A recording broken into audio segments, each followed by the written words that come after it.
गुरुजी जय श्रीमन नारायण। जय आपके श्रीमन चरणों नारायण। में कोटि कोटि प्रणाम। मैं आपका दिल से हृदय से अपने धन्यवाद करना चाहता हूँ। हमारी फैमिली में तो सब पहले धार्मिक थे, लेकिन जब से आपकी कथाएं सुनी हैं, नित्य भजन और कीर्तन भी होते हैं अब हमारे घर में। वाह, बहुत जी। सुंदर, खुश रहिए। और मेरा बेटा है ये सुबह को उठता है तो पहले राधे राधे ही कहता है। बेटा एक बार राधे राधे बोल दो। नहीं।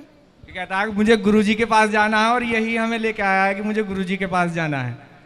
जी गुरुजी, मैं 2 लाइनें आपके लिए गाना भैया आप चाहता हूँ बैठो। भजन में। मेरी माँ कहाँ जल्दी है, मैं तो बैठा हूँ आपसे मिलने के लिए।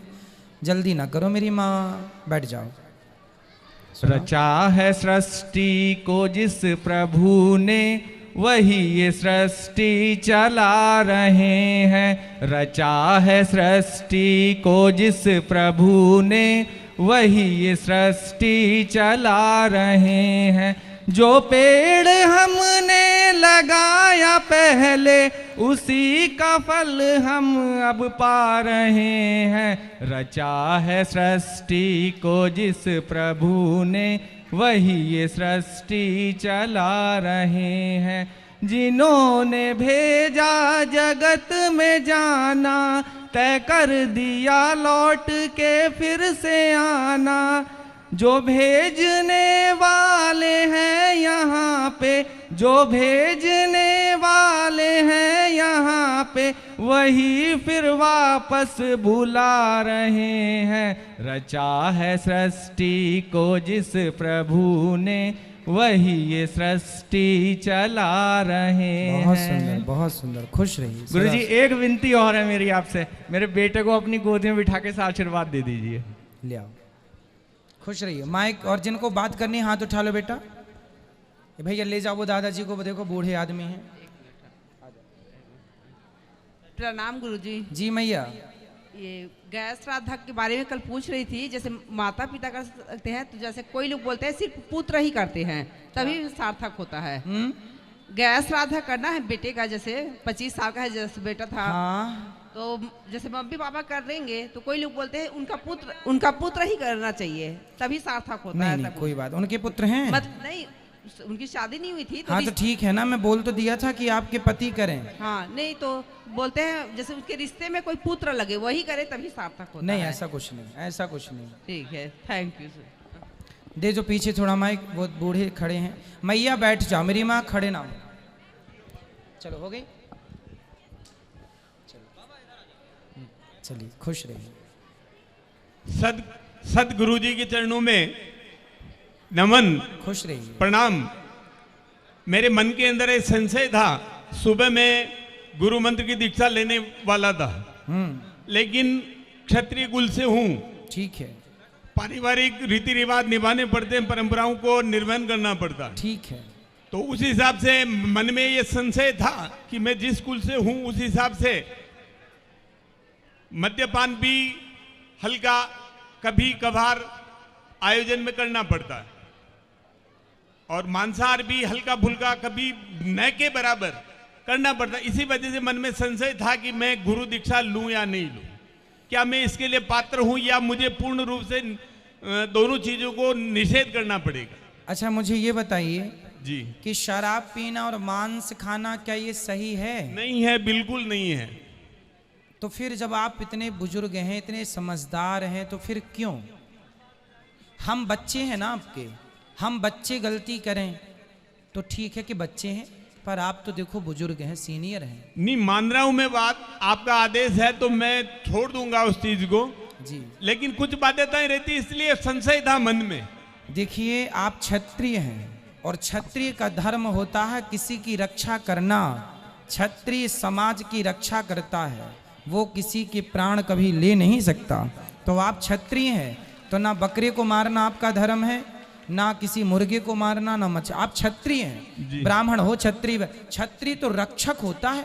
क्षत्रिय तलवार उठाता है पर अपनी प्रजा की रक्षा के लिए। वो यूं ही किसी पे तलवार नहीं चलाता कि क्षत्रिय है तो काटता चले, मारता, ऐसा नहीं।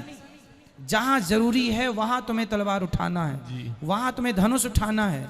अब ये नहीं कि बकरे को मारते रहो क्षत्रिय के नाम पे कि मैं तो ठाकुर हूं, क्षत्रिय हूं ना। क्षत्रिय का धर्म है समाज की रक्षा करना। जी, मैं दीक्षा लूंगा सुबह। बिल्कुल। और एक संशय, एक प्रश्न था, एकादशी का उपवास करके पालने के अंदर सुबह क्या खाना चाहिए? एकादशी का उपवास जब 12 को जब भोजन करें तो क्या भोजन करें? हाँ, चावल, जरा सा चावल खा के व्रत का पारण करना चाहिए, व्रत को पूरा करना चाहिए। एकादशी के बाद द्वादशी को चावल ही पहला ग्रास खाना चाहिए। अच्छा, ठीक है।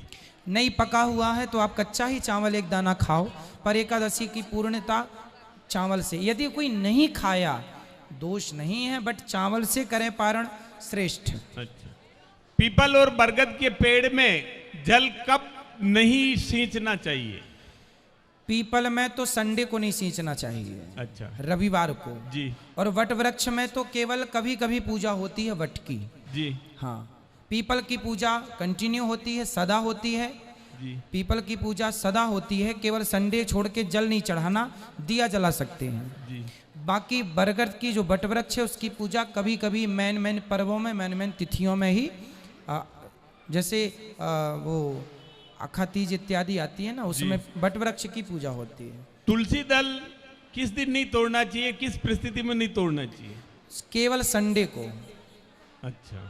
अच्छा, संडे को देखो पीपल में जल नहीं चढ़ाना है और संडे को तुलसी को तोड़ना नहीं। इसके कारण दोनों मिले हुए हैं, वो मैं आपको बता देता हूँ। जी एक्चुअली पीपल पे 6 दिन लक्ष्मी का वास होता है और 7वें दिन संडे के दिन अलक्ष्मी का वास होता है। अच्छा, तो संडे के दिन से भगवान पीपल के पास से चले जाते तुलसी के पास चले जाते हैं। अच्छा, तो उस दिन भगवान का वास संडे के दिन तुलसी पे होता है। अच्छा। तो उस दिन भगवान तुलसी के साथ रहते हैं, तो पति पत्नी है साथ में, तो उन्हें आप तोड़ के डिस्टर्ब ना करें, इसलिए संडे को तोड़ा नहीं जाता तुलसी को, क्योंकि तुलसी भगवान की पत्नी है ना, और भगवान तुलसी के पति हैं। तुलसी विवाह भी तो होता है ना, अपन लोग करते हैं।